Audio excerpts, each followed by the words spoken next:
رحیم السلام علیکم و رحمت الله و برکاته. بینەران و بیسەران و خۆشەویستانی کەناڵی ئاسمانی پەیام، سەلام و ڕەحمەتی خواتان لێبێ.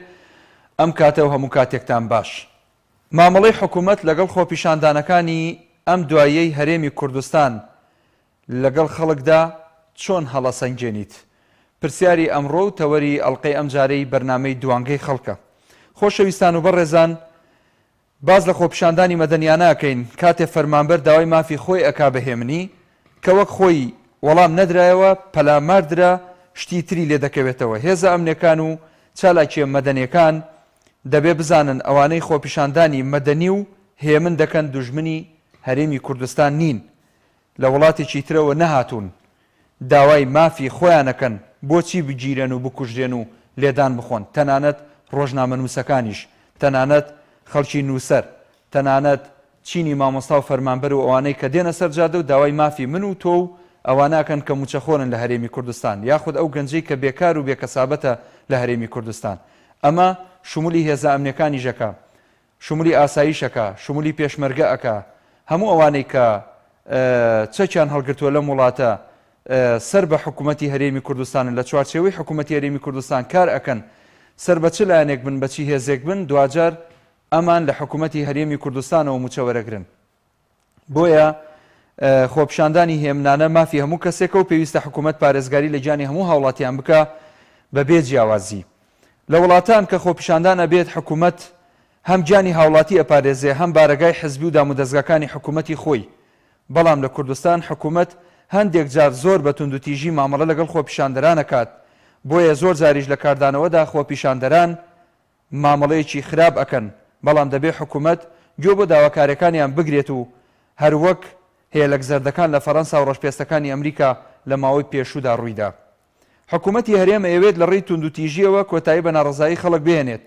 ماوەیەک لەمەو پێش مامۆستا و فەرمانبەر ناڕەزاییان دەربڕی، خۆپیشاندانیان کرد بە شێوەیەکی ئاشتیانە، بەڵام حکوومەت بە زەبر و زەنگ و توندوتیژی زۆر بە توندی ڕوبەڕوویان بووەوە.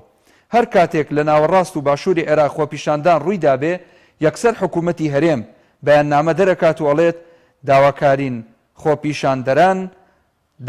خۆپیشاندەران ڕەوایە و دەبێت بە ئاشتی مامەڵە لەگەڵ خۆپیشاندەران بکرێ، هەروەک ئەوەی بەسڕا یاخود بەغدا. ئەمە لە کاتێکدا لەوەی موچە هەموو مانجێک بە مەزبوطی لە عێراق دراوە بێ لێبڕین و پاشەکەوت.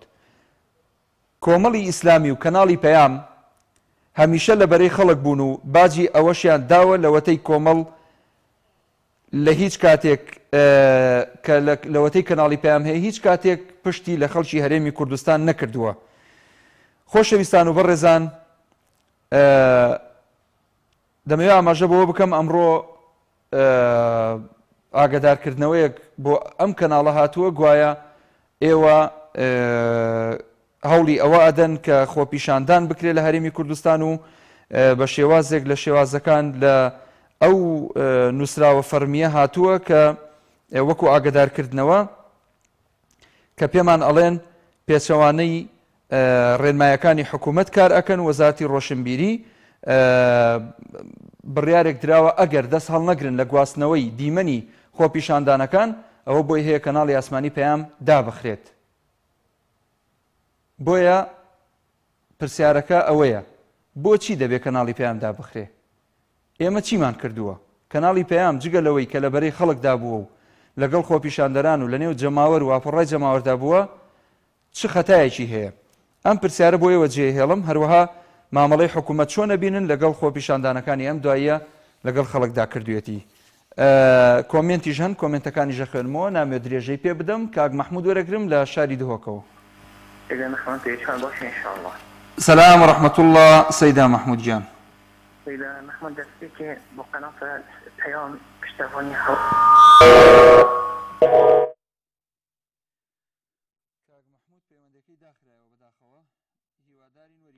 کاک ئارام فەرموو.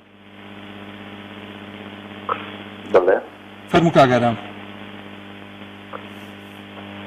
کاک ئارام فەرموو. سلام و رحمة الله کاک ئارام جان. تۆ چۆنی کاک ئارام جان؟ سوپاس دەکەم. والله براجم مامەڵەی حکومەت لە وەختەندانانە بڕای تۆ بێت چۆن بێت وڵاتەیە ئەو بەڕیباسی خەڵک پێشێتراوە خەڵکی گەنجێکی برچی گەنجێت کە بۆ نانی خۆیان دەسەر شەقام بۆ مافی خۆی بەڵام پەڵتەچیەکانی حکوومەت پەڵتەچیەکان کە دینارێکی سانە نییە کە قەرزاری سابخانوو خانوو مارکێتەکانن کاگاتۆ شەق لە خەڵگێن ئەوانەی وەکووان خاوەندانی مافەکەن بەڵام ئەمان ئەوەنە پەڵتەچین ئەوەنە وەکو حاسازی وەکو سپەک بەربەدە گیانی ئەم خەڵکە. بەڵێ پێت وایە بۆچی ئەم کاراکەن کاک ئارام داخرایەوە دەستخۆش کاک ئیسماعیل لە ڕانی وەرەگرم. بەڵێ بەڵێ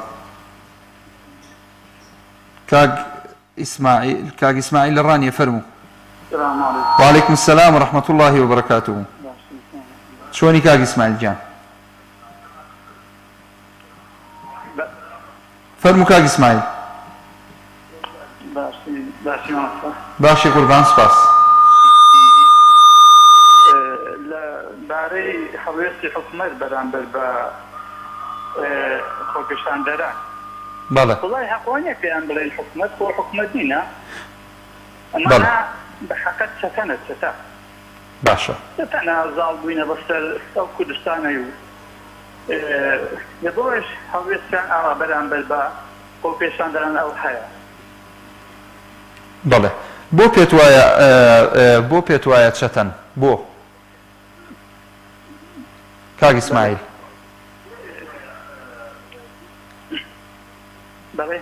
بۆ پێت وایە ئەم حکوومەتە چەتەیە؟ والله لەبەرەوەی چەتێ لەبەرەوەی یعنی ئینسان ئەگەر تەماشاکەیت لەبەرەوەی وڵی ناڵێ ئەگەر مەسەجکودێ دەڵێ ئەگەر مانگ دیار بێت پێویست بە ئیشارە ناکات یعنی ئەوانە هەروەتێ 30 ساڵە چەتە گەرایەتی دەکەن بەسەر خەڵکیوە.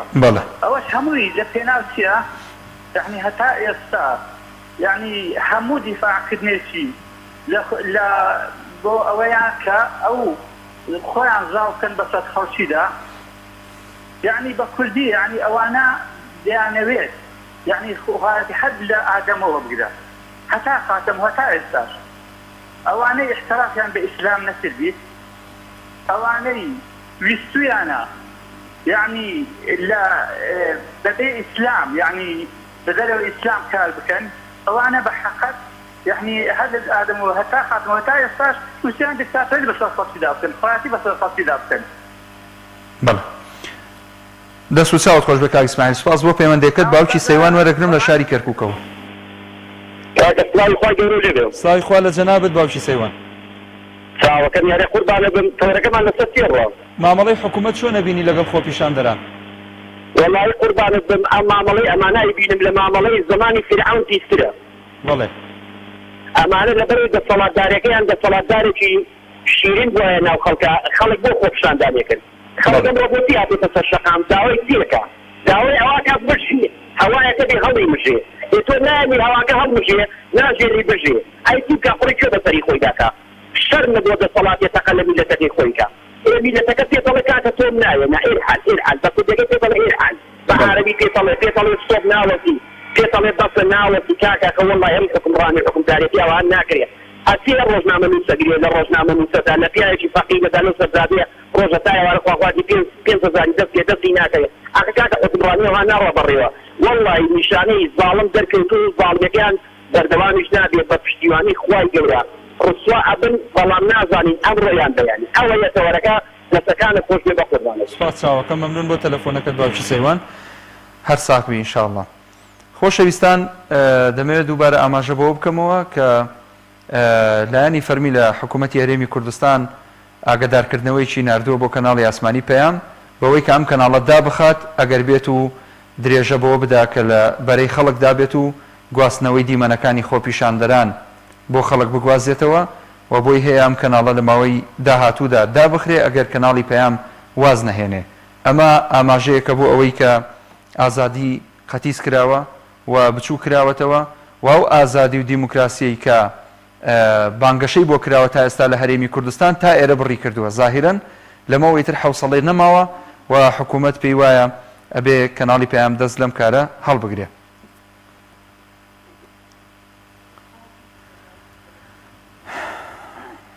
بەردەوامی لەگەڵتان باوکی ماکوان وەرەگرم بەڵێ جان السلام عليكم مامۆستا. عەلەیکە السەلام وەرەحمەتوڵڵا باوکی ماکوان. سڵاوی خوا لە بەڕێزان لە دنیاگانی بسەلانی کەناڵی پەیام. زۆر سوپاس دەکەم. بەڕێزی مامۆستای بەڕێز لەسەر تەوەرەکەی بەڕێزان مامەڵەی حکومەت لەگەڵ خۆپیشاندانی مەدەنیانی خەڵک چۆن هەڵەسەنگێنی. بەڵێ. بەڕێزەکە من وەکو کوردێک وەکو نیشتیمانێکی ئەم وڵاتە حتا سەر ئێسقان مامەڵەیەکی دیکتاتۆری و نامرۆڤانەیە ئەوەی کە بەرامبەر خەڵکی ئەم هەرێمە کراوە. بەڵێ. بەڕێزەکە ئەمانە کۆمەڵشتن پێویستە ئینسانەکە توێژینەی بۆ بکە ئەبێ لایەنە سیاسیەکان بەگشتی ئەبێ حیزبەکانی ئۆپۆزیسیۆن ئەبێ خوێندنەوەیکی گرنگی بۆ بکەن. دەسەڵاتی کوردی معنەوایە حکومڕانی کوردی ئێمە نیشتیمانی کوردین کوردستانی لەم هەرێمەیە ئاژین بە درێژایی مێژووی ملەتی کورد غەزی لێکراوە بە درێژایی هەموو زەمانەکان ملەتی کورد غەزی لێکراوە برای بەڕێز. بەڵێ. ئێستا ئەم دەسەڵاتە کوردیە خەڵکە چەوسێنێتەوە ئەمە هۆکارەکەی چییە؟ ئەم دەسەڵاتە ئەم حکومڕانیە کوردیە لە ڕێگای دیموکراسی و هەڵبژاردن دەنگی هەڵنیشتیمانی وەکو ئێمە نادۆتە سەر حکوم دەسەڵاتی بەدەست نەگردووە. ئەمە بە زۆرم لێ خوان سەپانۆ بەسەر خەڵکە برای بەڕێزم خوان سەپانۆ بەسەر ملەتی کوردە خوان سەپانۆ بەسەر هەڵنیشتیمانی سەرۆکی ساڵانی ئەم وڵاتەیە مامۆستاجان. ئەمە هۆکارەکەی ئەوەیە ئەژینالێکی عالمەکە هەبووە تۆ هەڵنیشتیمانیەکان خۆپیشاندانەکە تۆ یەکوشی تەقەی لێکی برای بەڕێزم كانها مناو شهيد كان ها مجاري خب صدام بدي امان مناو شي خلص شهيد كان جرجي جايش فقير وهشان اساسيا ببلاش حلال لسر فارقايا لسر فارشيه فرو بريشي لنم ام زدوفا ام هم وشيش وقيلانه كيسي باش ورشه بقناعتي من خود شغلان هم ما ادري كان محمود بريس خود الشغلان لهريدي كردستان اشتي بونجاوني بريمن من خود الشغلان نكدو ناشي كملم هريميا لو تي من خوي ولا من تسوي خود الشغلان برابر هيك حكومه هذه نكدوها طبعا اما كيسي باش ورشه شورشێکە هەر لە هەموو لایەن ئۆپۆزیسیۆن پێشەوای خەڵکن شۆڕشی بێگناگە شۆڕشی فەقیر و هەژار نەبوو نەکرا برای بەڕێزم تەهاتەکەتە خوا نەوتەکەتە خوا موسەد نایەتی ئیشی دەکاتەکە تێنیش بەرزەکەیتەوە شەقە پیاڵای ئەو کوشێت شەق لە مەلای ئایریەتە شەق لە مامۆستا قوتابخانەکانەدەن خەڵک فەقیر و هەژارەکە خەڵک سەرکوتەکەن ئەمە چی دەسەڵاتی چی حکومەتێکە معنەی وایە ساسەر ئێستا دیکتاتۆریە مامەڵەیەکی زۆر خراپ و فەقەت بەرامبەر هەڵنیشتیمانی وەرێماکەن دەستخۆشی تێوەرەگەشت لێت. سپاس دەکەم باوکی ماکوان دەستخۆش کاکزانە وەرەگرم. کاکزانە بەڵێ بەڵێ جان فەرموو. کاکە دەستخۆشی تێوەرەگەتان لێ دەکەم. سپاس دەکەم کاکزانە جان. سپاس دەکەم. بۆ خۆپیشاندانەکەی ئێستا کە دەکرێت من پێم باشە خۆپیشاندانە ڕابگرن ئەوەی کە تەقەت دێکە بۆ داوای مافی ئەو دەکەیت کەچی هەرەوەی کە داوای مافی دەکەیت و تەقەت لێ دەکات دەستکوژێ. باشە بۆ دەتکوژێ کاکزانە ینی ئەمە ئەو پرسیارە بکەم ئەو هێزانەی کە ئەمری پێکراوە ئەوەی کە ئەمری پێکراوە بە تەقەکردن هەر وەکو بەشەکانی تری ئەم حکوومەتە نین بۆ نمونە ئەوانش موچیان دوا ناکەوێ بەرەوڵە هەموو کەس موچەی دواکە من کەسێکم کە موچەخۆریش نیم بەڵام بۆ خۆم بڵێ لە ناوی ویشێکدام زۆربەی خەڵکی داماوە بینم کە کابرا موچەی هەیە و پارەی ئەوەی پێی نییە قوتۆشیرێک بۆ مناڵەکەی بکڕێن بەڵام لە هەمان کە دەباوکیەوە منداڵە تەقە لە خۆپیشاندەران نەکە بەخسەیشی بە ئەمری کەسێک دەتۆ بە ئەمری ئەو کەسە مەیکە بۆ بڕۆ تۆش گەڵ بڕۆگەڵ خۆپیشاندەران بۆ بزانە خەڵک ئەو کاتێکە تۆ لەگەڵ خەڵک دابی خەڵکی لەگەڵ تۆ دەدەبی ماقی تۆش نافەوتێ. زۆر سپاس کاکزانە دەستخۆش بۆ پەیوەندیەکەت باوکی ئەحمەد وەرەگرم لە بەردەڕەش. باش کرد محمود أحوالك جناب چۆنی سپاس دەکەم. بەڕێزی کاک محمود وڵا دەموی هەلە سەر چۆرەکەتان دۆ پیشاندان کاک ئەحمەد بەڵێ کاک محمود ئەوە لە زمانی فرعون دەیگۆ ڕێگەی نەدەدا کە ئەو ساحیرانە کە ئیمان بە حەزەتی موسای نەکاتێکە نەحەقیقەی فرعونیان دیت بەڵێ کاتێکە نەحەقیقەی فرعونیان دیت گوتی ئیمانیان پێینا ڕاستیەکە لۆ ڕوون بووە ئیمانیان پێینا بەڵام ئەو تاغوتانە مسلسلکەدا لە فرعونی خراپتر لەبەرەوەی دەیەنە خەڵکەی ناوی مزاحرە بکەن هەتا وەکو ئەمە ڕێگەتان پێ نەدەین.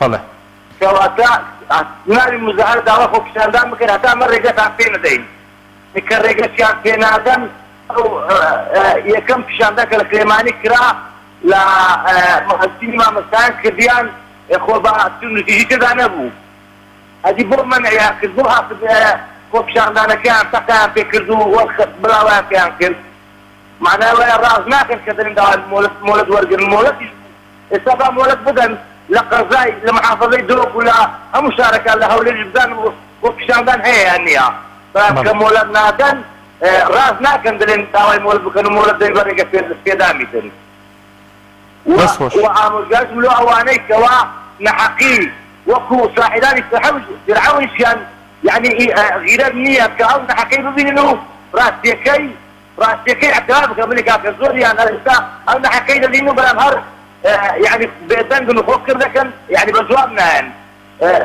لا صاحب كان فرعون شان تقراتنا اوان بله بله بس كوشي سپاس باوکی احمد بو پەیوەندیەکەت سەرکەوتوبی کاک کەیوان وەرەگرم لە پیرە مەگرون. السلام عليكم. عليك السلام ورحمة الله. كاكا محمود جاني وارد باش. هەموو کاتت باش کاک کەیوان چاود ماچەکەم. قربان ساوم كاكا محمود جان دەستۆشی بەرنامەکە لێکم وڵای جا قوربان گیان قەزەی مەسەلەی کەناڵی پەیام دادایخم قەیچێکە جەخۆ قابل مۆبایلەکانیشمان بەدەستەوە ناکوژێنەوە. بەڵێ. ئەمە یەکە دووش سەبارەت بە بەرامبەر بە خۆشاندانەکان ئەوە بۆ خوای من خۆم پێشبەرگەم گوناحی بخەیتە قاڵبی هەموو یەکی عەسکەریەوە خەڵکانەکان زۆر قسەی ساد و سوبەت پێشبەرگاڵن و باسایشەڵەن وە بێتەڵەم لە 180 بۆ 90 قەت لەگەڵ ئەوە نیە بەردێکی لە مناڵی کەس بگرێ. ئەمە هەندێک خەڵکانن بۆ خوای بۆ پۆست و پلە و پایە و ماسپەرسێتی تەقەڵ دەسە خۆشەندەراناکەن و خەڵک عەزێتە دەندەناوەرە کاکە جا من لە پیرەمەگوونە قسە لەگەڵەکەم جگەل لەو ناوچەی پیرەمەگوونی پارتی تەقەی لە خەڵک کردو ئاخیرەکەشی بەسەر کردی چۆڵان کرد و سووتاندیانن هیچ تەقەی لەو پیرەمەگوونیان نەکراوە لە خۆشاندەر کرابێ بەسەر خۆشاندەر کە زۆرترین خۆشاندەریشی تیا کراوە لەوێوە دەستی پێ کردووە حتا ئەم ئێوارەیەش بەردەوام بووە هەموو هێزە عەسکەریەکان گونا حەبرێک چاوسەیرکەین با نەڵێن هەموو هێزی عەسکەری وەک سەگووە ئەوە ئەمە شتێکی ناشیر نەبا تۆزێ متمانەمان بە هێزی ئەگە ئەوەش نەمێنێ وڵات دەبێتە شای بێپاشا ئەجارێ کابراوەتی بەڵام ئەوەی کە تەقەی کردو ئەوەی گەینەکە شتێکی زۆر ناڕەوایە ئەوانە خەڵکی ماساڵچینەوە هەر زوو تیاسن خەمتان نەبێ ئەوانە زوو سەری خۆیانە خۆن لە پێنا پۆست و پەیە ئەگە بەڕێزی شت پرسیارێکە تێمە خزمەتەکە کاکەیوان من سوپاسی جەنابە دەکەم من لە ناو بازاری شاری سلێمانی بەبەردەم هەندێک پۆلیس هاتێپەڕبووم پۆلیسی چالاکی مەدەنیەکان باشە سێ پۆلیس وەستا بوون وتیان کاک مەحموود ئێمە ئەم ئەرکەی کە ئەیکەین تایە گونەحبار ئەبینیان نا وتم من نازانم ناتوانم مفتینی وەڵامتان بدەمەوە بەڵام ئەوە نەتان پێڵێم ویژدانانە ئێوە خۆتان ویژدانی خۆتان ئاسوو دەکەن تەقە لە خەڵک مەکەن ئەزێتی خەڵک مەدەن کەسێک ئەمرتان پێکرا کەسێک بگرن لە کۆڵانی ئەودیۆ بەڕەڵایکەن با بڕوە پێویست ناکاتەوە بیبێتە ژێر دەستی زاڵم و حاکمێک کە ئەسڵەن دڵنیا نەبیلەوەی کە دادپەروەرانە بۆ نمونە حکمیەکە ئەمە خاڵک خاڵی دووەم هێز ئەمنیەکان هەرگیز بە یەک چاوسەیر ناکرێن دڵنیا بە لەو شتە تیانە هەیە زۆر باشە تیاشیانە هەیە فەرمانی سەر خۆی جێبەجێ ئەکا ئەوانە پۆستەوە پۆست لە پێشیانە ئێستا لەمە یەکێک لادەن یەکێشکە خەڵکە پسێ بۆی بچێتە جێگاکەوی ئەوە کابرا بۆ پۆست و ماسپالچێتیەوەکە وەرە کاکە پیرەمەگوڵن لای کەمی ئێستا 200 پێشمەرگەیتی ئەبزانێنەوە بازاڕەوە نەکەس حەقێتە سەیرانەوە نە ئەوان بەدێ لە کەسەگرن نەخێنەتی شارەکەش ناکەن هەموو بچۆ هەنا لێیان پرساڵە بەڕاستی خەڵکیان پیرەمەگوڵنە زۆر خەڵکێکی باش و بەشەرەف و بەخیرەت و بەجوراتن ئەوە خەڵکانێکن ئەوانە خراپ بەخێوکراون خراپ پەروەردەکراون ئەوەش دەورە بینێتەوە سەر مەسوولەکانیان کاکەمە مەسوولمانەیەڵە هەر کەسێک بیشەکێک تەقێنێ بەسەر خۆشاندەرا خۆی بەپرسەوە دێمە مەحکەمەی عەسکەری ئەمە گوناحە هەموو هێزی عەسکەری وەک یەکێک وەردەین من دەستخۆشن لە یەکەم کاکە مەحموود گیان بینیم ئەو ڕۆژە بەخوای لاگووی پێم ناخۆش بوو کاکە مەحموود گیان تۆ تیایەکی ڕەسووکی سپاست ئەەکەم تو عەزیزی منی کاکەیوان گیان ئێمە لە خزمەتی خەڵکین ئینشاءڵڵا باوکی محەممەد وەرەگرم لە شاری سلێمانی باوکی محەممەد بەڵێکات مەحموودی بەرز و خۆشەوی دواو لە خۆت و لە کەناڵەکەت سڵاوی خوا لە جەنابەت باوکی محەممەد سوپاسە دەکەم گیانەکەم کاک مەحموودجان کاکە مەحموودجان ئەمە ئیشی ئەمڕۆ نییە ئەم دوو حیزبە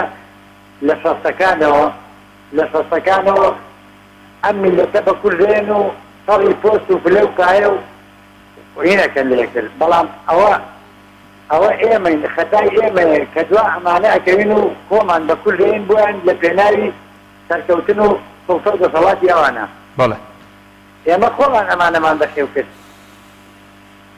بەڵێ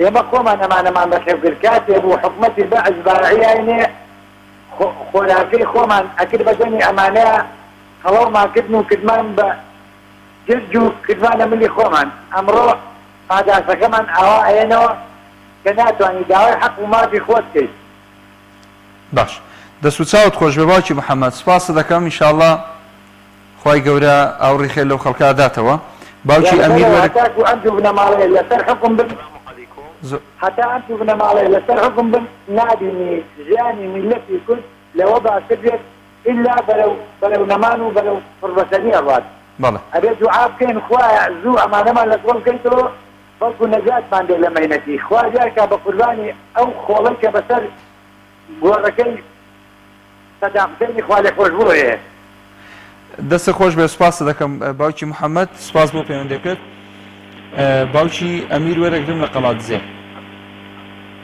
السلام عليكم. عليك السلام ورحمة الله.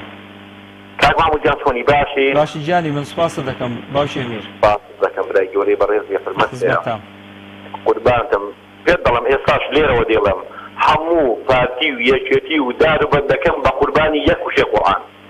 بێگومان.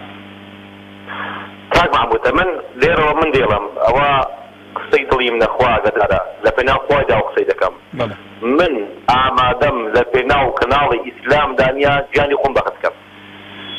خوا لێت قبوڵ بکە ئینشاءالله. آمین ئەجمعین وەک خۆم پێت دەڵێم ئینشاءالله خوای گەورە ئەو دوو حیزبات تەفت و ناز دەکات و خوای گەورە ناوی دەبات. دەست و چاوت خۆش بێ. قوربان کاک محمود جان من پێت دەڵێم ئێستاش دەڵێم خوا بۆ خۆت دەزانی کە مالک و مکرس شانی منە لە پێناو قورئاندا هەموویان دەکەم بە قوربانی یەک وشێ قورئان. هەموومان بە قوربانی قورئانە بین ئینشاءالله. دەست و چاوت خۆش بێ. زۆر سپاس باوشی ئەمیر سپاس بۆ پەیوەندیەکەت جانی سەرکەوتوو بی ئینشاءالله. کاک دارا وەرەگرم لە عەربەتەوە بەو مەرجەی کاتی بۆ دیاریکەم. السلام عليكم. عليك السلام ورحمة الله. 2 دقيقة هي. 2 دقيقة؟ دبعت قرآني في روح صوت وارد سورة صو 6000 شجاعة أي خواهي يورزاني أقليا بشرة ضعيفة ويتواني بسم الله الرحمن الرحيم كوتاي في بينه مزالم بابا أو أنا شرح كم كاكي جان مزالم بابا أو كردم بس 3 دقيقة فرمو باشا زي ساحة فرمو بي فرمو كاكي برايمن من داواكارم لخوت داواكارم لو حكومتك هردو كي خلق قريته وإيما يا قومين نعوان لولات يدرو لفظات روحات من نعيمش حسكت يدو فرشك ديوي نابي نازان يدو فرشك من جاني حزبي بحث لدو معايا قال سمانا قدام اخوارا كرده واخو ما شيرينا كرد يسمى ادم هاولاتينو خو مع الكردينو لناوي يكا برفرزين مسؤولين فراشين ليكتريتيكين كاكا باقي رزمان حكم مع نكا كاكي دا صلاة داوانا كتوينيتو نان هي او هي بيبو خلق بهار نديليت كاكا او بيني في شربو ملرزلية عمد كيل لكستوبو دسي كاسي لكستوني ابقو بشاندانا دسي لكستوني داوي نانو هاوكا وكو فياو بياريا انت انا في حديقي دا صلاتي شكم خواهي قولو فرمي اني دوزر داوا كان بيان جرتو سرارس علي اما تاكلوكي خوحي يعني ارس نماوا بخشيوه تجرو الشاو بارسو جانمي بوداناو اسكس بريقي خوي ام نمونة قيامة نمونة دنيا بو نمونة او بيني بيشوانو بغامو فليسا ديو سبت من خشير رونو وريان ناقن اها نمونة كي ليقاشي علي ينوا برايمن بامت كاكم سبابين ريكو بيك من شاك من ايواموا تاتي لكان شتيهن نينن هادي باقاري دارا ما نبي كاكبو مدر زي الصيصانة شتيك حكمة لي قومي قاري دارا ما نبي شتيكي كاشي كاكا حكومة قينا بارك مكاتب ما تتردانك بله باكم مكلاني خواهي جورا وابغا في ناسا قمركا كان اما حيبا هذا وابغا بله بعد تسا حبيب علي بشوفر شعره هيا 30 ثانية ماوە بله 30 ثانية ماوە 2 ثانية مناوات بس يا مرة بابقات كاكي من يسبب فرس من لا توفر خوا مسؤول يعني شي مسؤول يعني خزمتكاري خلق انا والله نوزاني بفين نفسي آية مسؤول يعني تواتر إن السمع والبصر والفؤاد كل كان مسؤول عليه. إيه باشا تو آخر ما بس سەیری تیانە ژنێ کوڕی شتێکەکەی باشە خەڵەتی بۆ دانی بڵێ ئاوایە دە و چاو و ژوە بەرپرسە برابر بەرپرسایتەوە بە کاکامانە باساوان با دەرنەچن سەلیم بن دەست خۆش بۆ پێشتر هەمومان یەکزمان بووین کاتت نەما سوپاسی دەکەم سوپاس دەکەم کاتت دەست خۆش سوپاس کاک دارەجان حەزەکەم تۆ خێرکەی عەقڵی هەردوو لە هەمومان بێتەوە تایم کەس حکومانەکە وەمان خۆماکەین و پیاوبین لە ناوێتە ئینشاءڵڵا دەست چاوت خۆش وشەی مەسئول لە شوێنێک بۆ شوێنێکە گۆڕێ کاکە دارایجان کە پرسی من بەپێی پرسیارەکەی خۆ وڵامتە دەمەڵی مەسئول ئەڵەم خزمەتکاری خەڵک هەر کەسێ مەسئول بوو خی گەورە بۆیە ئەو پلە و پۆست و شتەی پێبەخشیوە بۆی خزمەتکاری خەڵک بێنە بۆی ببێتە مایە ئەزردانی خەڵک پێشمەرگەیەک وەرەگرم لە کەرکووکەوە ناوێت ناوی خۆی بڵێ فەرموو عەلەیکە سەلام و ڕەحمەتوڵڵا کاچی پێشمەرگە باسی بە قوربان سپاس دەکەم چاوەکەم باس دەکەم چاوی لە خزمەتتان فەرموو کاک محمود جان لەسەر تەوەرەکەی بەڕێز باش برا بەڕێز دەکەم وەڵای ئەمەی زۆری سەوزەیکە نە خۆپشاندانە نە ڕاپەڕینە نە شۆڕشە بەڵێ هەفتەی شوبانی 2011 61 ڕۆژ لە سلێمانی خۆپشاندان وا بوو بەڵێ 62 ڕۆژ خێمەکان سووتان و پیانیان چۆڵدن بەڵێ حتا ئیسا وا بەرەسەر ساڵی تەقەبی 2023 دەڕۆی تا ساڵی 2022 باوەڕ و قەنەعەتم بێ لە سنووری سەوزە خۆپشاندان بێ شۆڕژ بێ ڕاپەڕین بێ ئیسپادەی نییە چی ئیسپادەی هەیە بەڕای تۆ بەڵێ بەڕای تۆ چی شتێک ئیسپادەی هەیە وەکو پێشمەرگەیە ئەوەکو پێشمەرگەیە خۆتە پێشمەرگەن لە تۆ بە نەوەتی ناڕازیە نەوەتی باش بەڵام ئەگەر خەڵک بێ شۆڕشکە ئەبێت لە خەڵکی سنووری زۆری سەوز بۆ چۆن جیانگەرداڵە زۆری سەوز و زۆری زەن داگە لە سلێمانیە لە گەرمیانەوە لە هەڵەبجە و شارە زۆرەوە لە سەرجەماڵ و گەرگووە خەڵک بۆ بێتەوە لە تاسیزە بەرە هەولێر بڕوە حکومەت لە هەولێرە براکە لە سلێمانی نییە وایە بێگومان حکومەت لە هەولێرە ئێمە زوو ئەو شتەمان وتووە وتومانە پێویستە جوڵەی شەقام لە هەولێرەوە دەست پێ بکە طبعا ئاخر خەڵکی هەیە لە پرژیریان نەگە ئەوان بە حەیاتیان ناسن برا بەڵێ بەڵێ ئەبێ خەڵکی ئەم لا پرژیریان بکە برا دەست و چاوت خۆش بێ کاچی پێشمەرگە من سوپاسی جەناب دەکەم سوپاس قسە لەسەر زۆر نەکەین باشە دەست خۆش بۆ تۆش کاک هەردی وەرەگرم لە شاری سلێمانیەوە سلام علیکم عەلەیکە سەلام و ڕەحمەتوڵڵاهی وبەرەکاتوه زۆر سپاس مەمنونم ئێوە بە هیچ شێوەیەک نابێ ڕازی بن کە کەسیانەوێ کەناڵەکەتان دابخەن چی بکەین باشە کاک هەردی بەرگری بکەین کە چی بکەین کەناڵەکە دابخەن بە قسەی ئەوان بکەن چی بکەین کاک هەردی جان چی بکەین بەڕای تۆ ئەبێ هەموو مسلمانانی شارەکە هەفتێ بۆ ئەوەی پێ بەرگری بکە لە کەناڵەکە و بە هیچ شێوەیەک نێڵن داخن ئەنجا ئەبوایە ئەو مامەڵەی حکوومەت نووسینەکە لەسەرەوە بوایە حکوومەت چۆن مامەڵە بکە لەگەڵ میلەتە بەڵێ ئیسلام هەموو شتێکی شی کردوتەوانێ سەبارەتەوە ئێوەی ئەهلی سونەت و جەماعەت ئەبێ عیزەتی ئیسلامی گەڕنەوە بە ئاشکراکردنی فیلانی عەلمانیەت باش بە تایبەتی لە کاتی دەنگداندا چونکە ئەوان هەزار فیلانیان هەیە ئەلاساس دەنگدان گوناحە یان دەنگدان ئەمە یان دەنگدان ئەوەیە ئێمە قورئانمان هەیە و قەیامان هەیە ئەی باشە ئەگەر ئیسلامیەکان نەبووە لە پەرلەمانە چەند قەراری دژی ئیسلامیان دەرەکرد لە هینەوە شتی سەیر و سەمەرە ئەوەی کە ئەمڕۆ خراوەتە بەردەستی ئەو خەڵکە لە کەناڵ و لە جۆرەها بەدڕەوشتی و بەد ئەخلاقی و بەلا ڕێیابردننی خەڵک ئێستا چەنی لێیە ئەو کاتە ئەگەر حیزبە ئیسلامیەکان نەبوونایە لە پەرلەمان ئەوە لە من وەرگرا و قسەیە دە ئەوەنەی ئەوە ئەبوو ئێستا منیش لە کەناڵی پێیان نابووم خۆیان زانی لەکوێ بووم ئەوە گومانیتیان هێشتا ئیتر ئەوە زۆر سپاس کاکەردیجان دەست خۆش بێ ئەمانە هەمووی حەقیقەتە نکۆڵی لێ ناکرێ ئینسان خۆی ئیلمانی حکومڕانی و ڕیباخۆری بن بەڵێ دەست خۆش سپاسە دەکەم کاکەردیجان پێشمەرگەیەکی تر وەرەگرمەوە لە سلێمانی ناوێ ناوی خۆی بڵێ باشی براکەم تۆ چۆنی جانەکەم چاو مازەکەم یاخوا لە شفاق بێ بە قوربانی تۆ بن دەستی مامۆستا مازەکەم کام مامۆستایە؟ مامۆستا حەلیبافی. ڕێزی تایبەتی بۆت هەیە بە ناوی ئەوەوە؟ هیوادارم نەهێڵن کەناڵی پەیام دابخرێت. ئیشەڵا ناهێڵین. بە پەنای خوای گەورە. پشت بەخوا. پێشمەرگا کە تەقەل لە خۆنیشاندەران دەکا هەموو کەسوکار و خۆشەویست و دۆست و ئازیزی ئێمە. بەڵێ.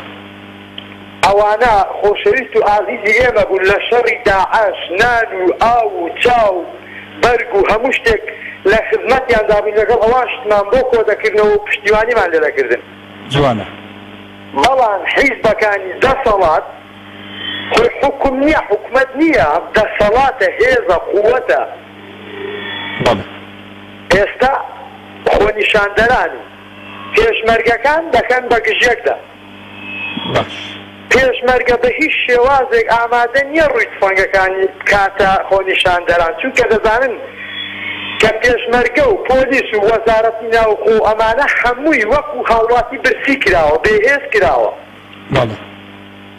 بەڵام بەس ئەوەندەیە هێندێک خەڵکی تایبەتی خۆیانەیە هەر لە مەسئولەکان لە حیزبەکان دەینێرن بۆ ناو مزاهرەکە، بۆ ناو خۆنیشاندانەکە، بۆ ناو خەڵکە ڕاستەقینەکەی کە لە برسا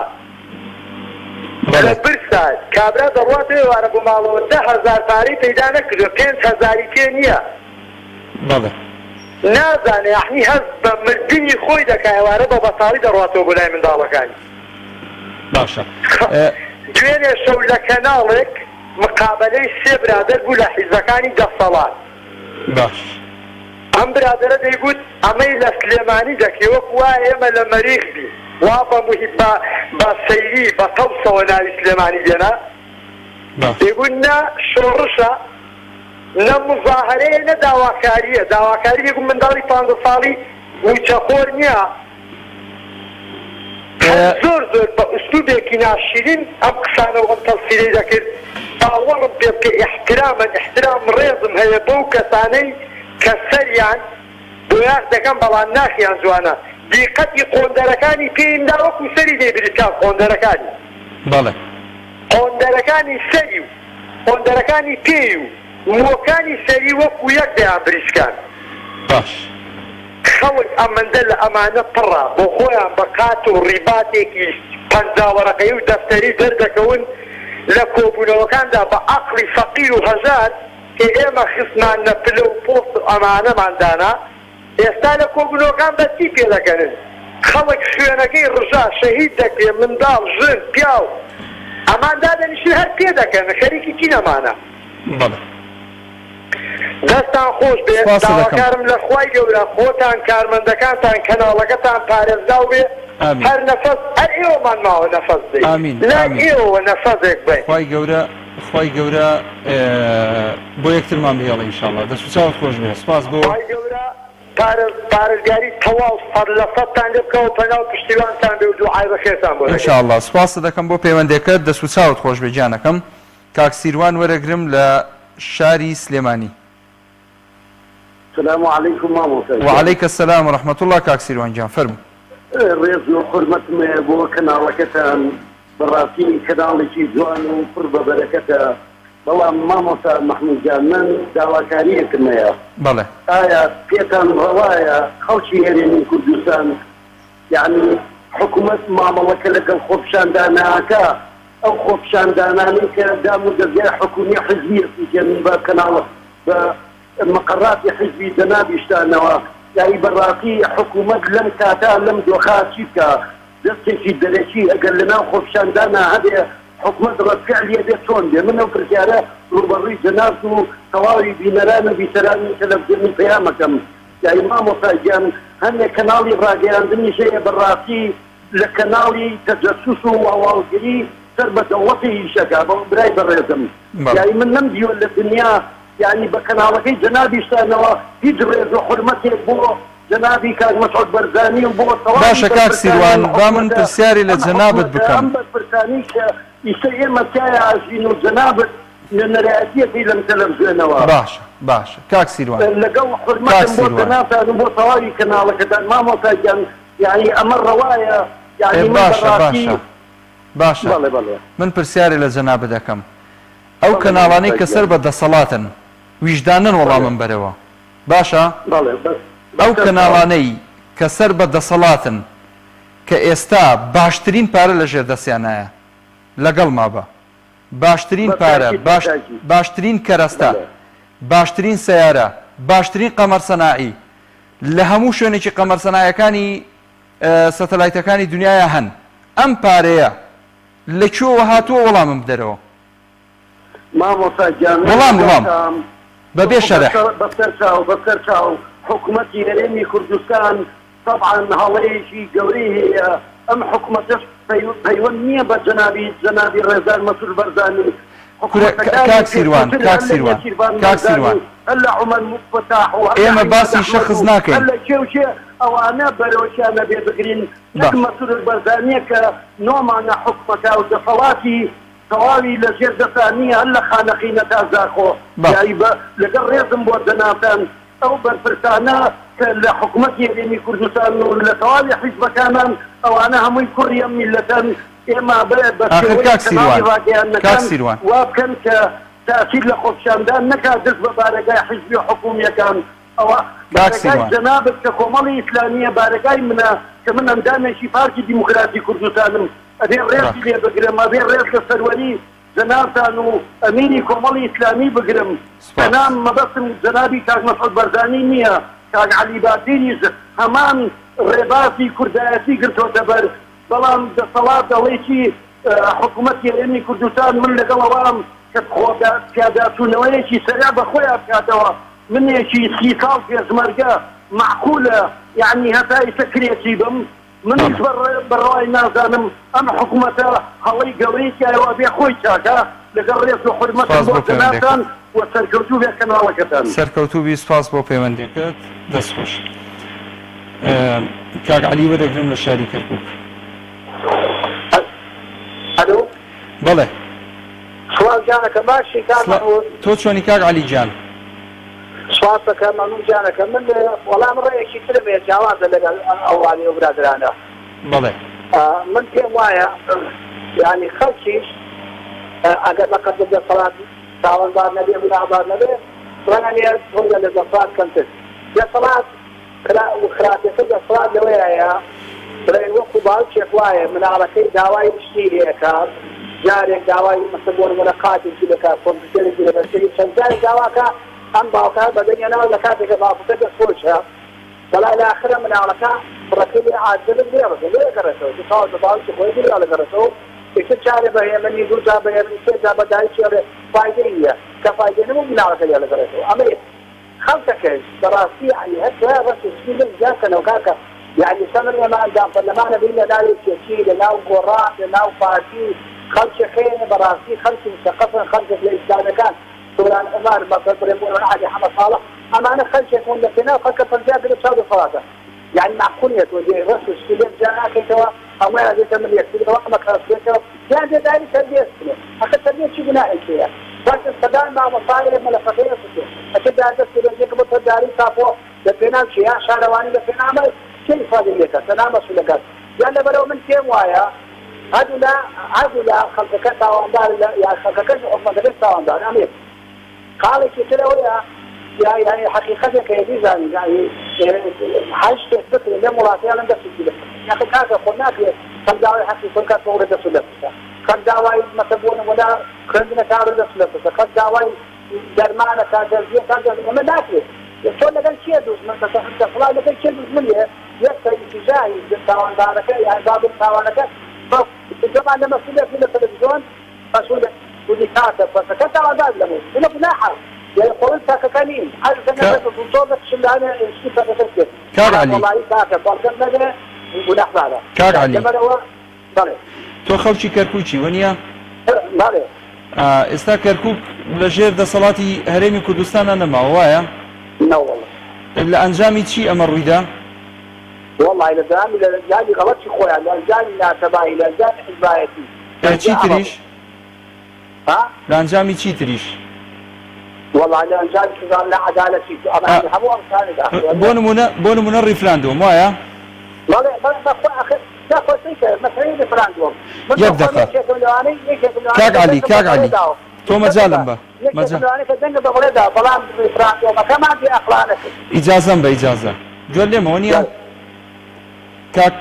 کاک سیروان ڕاست لەواکە کە ئەڵێ حکوومەت نوقسانی نییە و فلان و فلان و فلان ئەبێ ڕێزیان لێ بگیرێ ئەبێ ئەمە بکرێ بەڕاستی باشە من پرسیارێکەکەم لە ئەنجامی لە دەستدانی 150 خاکی هەرێمی کوردستان دوای ڕیفراندۆم خودی ئەو بەڕێزەی کە بڕیاری ڕیفراندۆمی داوە بۆ هەرێمی کوردستان لەسەر هەموو شاشەکانی دنیا و توێتی ئەگەر ئەم ڕیفراندۆمە سەری نەگرت من ئامادەم ملی خۆمی لەسەردا بنم وەنیە؟ ئەدای چۆدە کات مەحموود حەقیقەتێ بڵێن یەک حەقیقەتێکێ با ئەوە بڵێن یعنی ڕاستە ئەو قسەیە کرا خۆمە قسەی کات ئەزانم ڕیفراندۆمەکە بڕیارێکی هەڵە بوو ئەمە لای من وایە کەسیوە ئەم ڕیفراندۆم بڕێ بەڵام احتیمال خەڵکانەکە بێ بەسە لە دەرەوەی هەبێن لە دەرەوەی داون لە ئەوروپا لە ئەمریکا وعدیان بەم پیاوەدا بێ شتێ بۆکەم بۆ ئەمەشتەکە پەشیمان بوو با حدی ئەقل خۆمان نەشداوین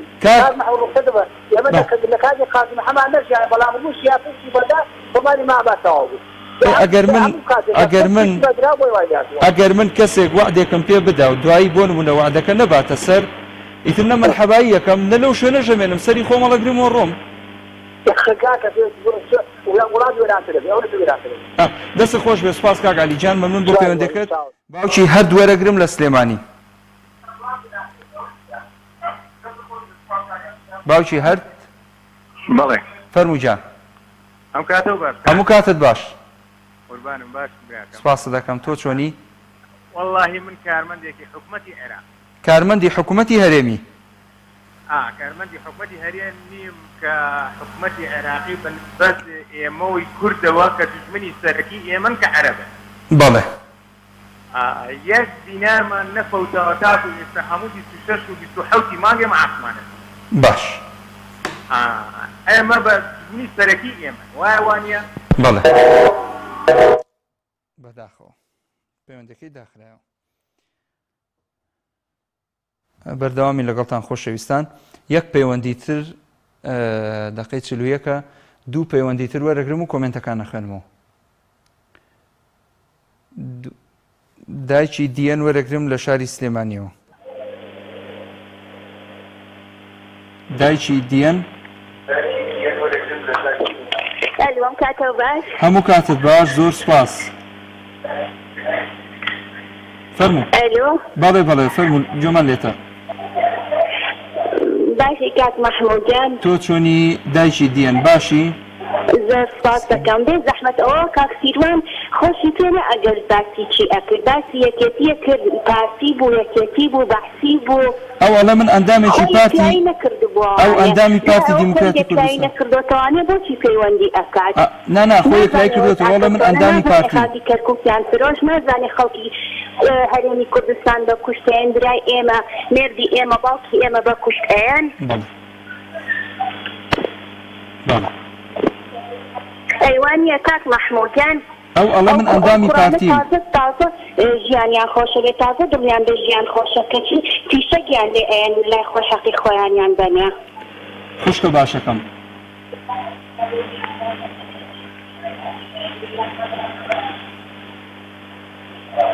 خوشکە باشەکەم گوێ لێمە بەڵێ گوێم لێتە کاک مەحموود ئەو ئەڵێ من ئەندامی پارتی دیموکراتی کوردستانم بەڵێ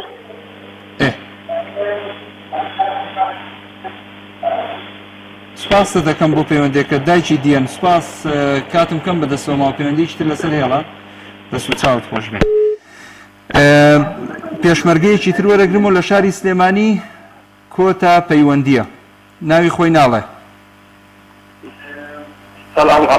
عەلەیکە سەلام وەڕەحمەت الله هۆکاکی پێشمەرگە شۆڕ ژێری قارەمان باشی براکەم تۆ چۆنی جانەکەم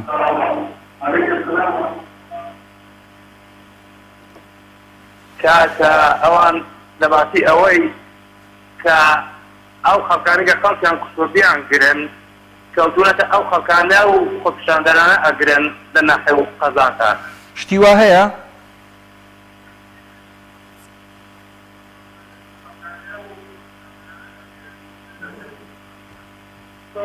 بەڵێ بەڵێ شتی وا هەیە باش لە تەلەفۆنەوە گوێم لێ بگرێ کاچی پێشمەرگە.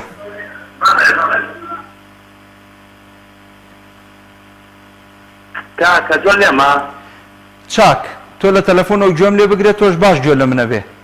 باڵێ باڵێ ڕاو کەسم کە تەلەڤیزۆن باڵێ فەرموو.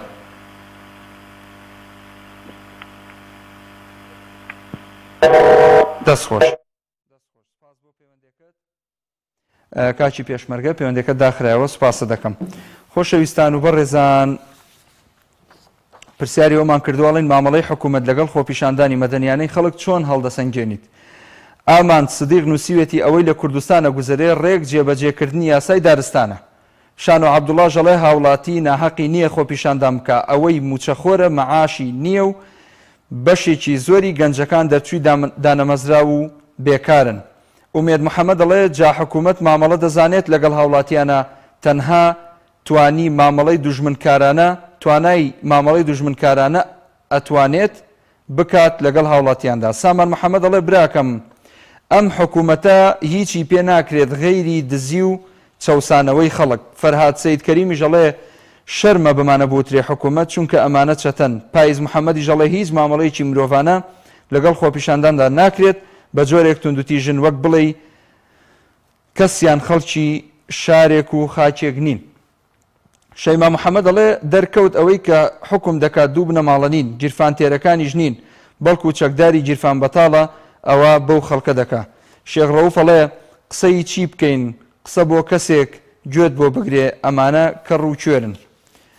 جەعفەر سەمەد ئەڵێ حکوومەت بێباکە بەرامبەر خۆپیشاندەران هەمیشە پاساو دێنێتەوە بەرامبەر خۆپیشاندەران دەڵێت دەستی دەرەکی لە پشتە بێ ئاگا لەوەی خەڵک بێ ئومێد بۆ لەم حکوومەتە زاڵمە. یادگار محەممەدی ژەڵێ هەرچی بڵین بێ سوودە تەنها ئەڵێم پرسە و سەرخۆشی خۆم دەگەێنمە ماڵە شەهیدەکان و هیوای زوو چاکبوونەوە بۆ بریندارەکان ئەخوازم. هانا حەکیمی ژەڵێ ئەوەی حکوومەتی هەرێم بەرامبەر بە هاوڵاتیان کردی ڕژێمی باس و هێزی بێگانەش هەر ئەمەیان دەکرد. تەها سابیر دەڵێ مامەڵەیەکی زۆر دڕندانە و نامرۆڤانە و سەرکوتکارانەیە. قەدری سەید باقی ژەڵێ دەسەڵاتێک نەتوانێت گەلەکەی بەخێو بکات نابێت پێی بوترێت حکوومەت. ئەمە ڕای خەڵکە لەسەر تەوەری ئەڵقەی ئەم جارەی دوانگەی خەڵک. ئەم حکوومەتەش دیارە نیەتی ئەوەی هێناوە کە کەناڵی ئاسمانی پەیام دابخا. بۆیە هاوکارمان بن پاڵپشتی کەناڵی ئاسمانی پەیام بن ئەو کەناڵی کە هیچ کات و بۆ هیچ مەبەستێک و لە هیچ سات و وەختێکە پشت لێ ئەوەی ئازیز و خۆشەویست ناکە. ئەم کەناڵە کەناڵی ئێوەیە بە کەناڵی خۆتانی بزانن دەرگا وەڵایە بۆ هەموو بەڕێز و خۆشەویستێک کە پشتیوانی لەم کەناڵە بکە. تا ئەڵقەیەکی تری دوانگەی خەڵک بەخوای گەورە و میهرەبانتان ئەسپێرم لە دوعای خێر بێ بەشمان مەکەن. ئەسەلامو عەلەیکوم وەڕەحمەتوڵڵاهی وەبەڕەکاتوه.